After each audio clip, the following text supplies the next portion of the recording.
Atzokoa Palestinako herriari elkartasuna adierazteko eguna izan zen Euskal Herri osoan, eta hiriburuetan egin ziren mobilizazio jendetzuek agerian laga zuten palestinarrek Euskal Herritarron babes osoa daukatela. Laben arabera, 110.000 pertsona bildu ziren Euskal Herrian goizez egindako manifestazioetan. Atzo kaleak hartu zituzten milaka langileek Israelekin harreman guztiak hausteko eskatu zuten. Mobilizazio nagusiak hiriburuetan izan arren, Ela sindikatuak antolatuta Eibarren elkarretaratze jendetsua egin zen eguerdian, eta eibartarazko batu ziren Untzaga plazan, Israeli boikotazioen pankartaren atzean. Sindikatuetatik deitutako lanuztek jarraipen ezberdina izan dute lurraldearen eta sektorearen arabera.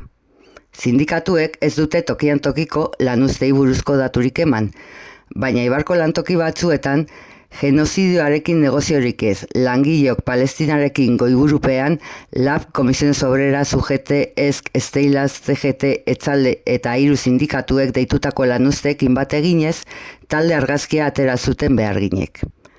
Bestetik, Gernika Palestina herri ekimenak antolatuta, arratzaldean burrumbak egin ziren Euskal Herriko plaza guztietan, baita Eibarren ere. Palestinarekin konpromisoa, genozidioa stop lelopean. Eguerdiko elkarretaratzen bezala, arratzaldeko ekitaldian ere eibartar mordoak hartu zuen parte Palestinako herriari elkartasuna adierazteko. Palestina,